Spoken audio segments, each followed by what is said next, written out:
Nous sommes à l'été 1899. La saison de l'opéra est terminée, Gustave Mahler peut enfin prendre des vacances et aller se ressourcer.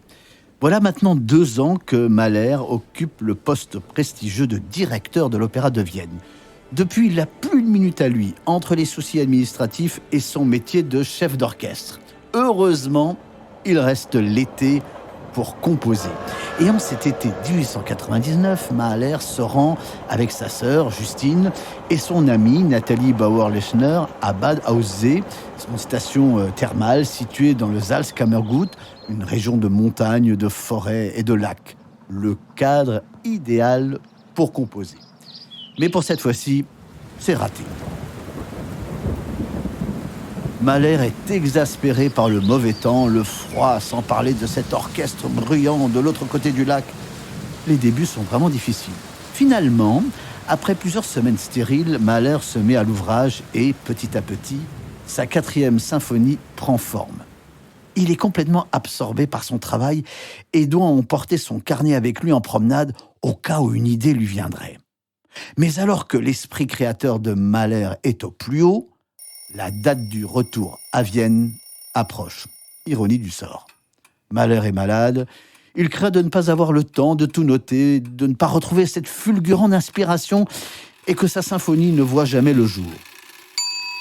L'été suivant, Mahler sort de sa saison d'opéra complètement épuisé.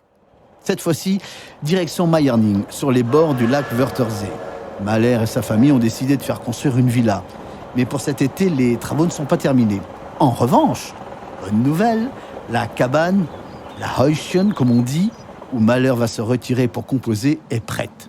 Encore une fois, tout agace cet hypersensible. Le bruit des oiseaux, les orgues de barbarie de l'autre côté du lac.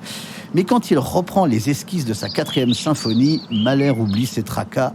Contrairement à ce qu'il craignait, son travail a mûri, et comme il le dira lui-même, un second moi a travaillé à sa place, inconsciemment. Mahler termine sa symphonie début août 1900, fou de joie.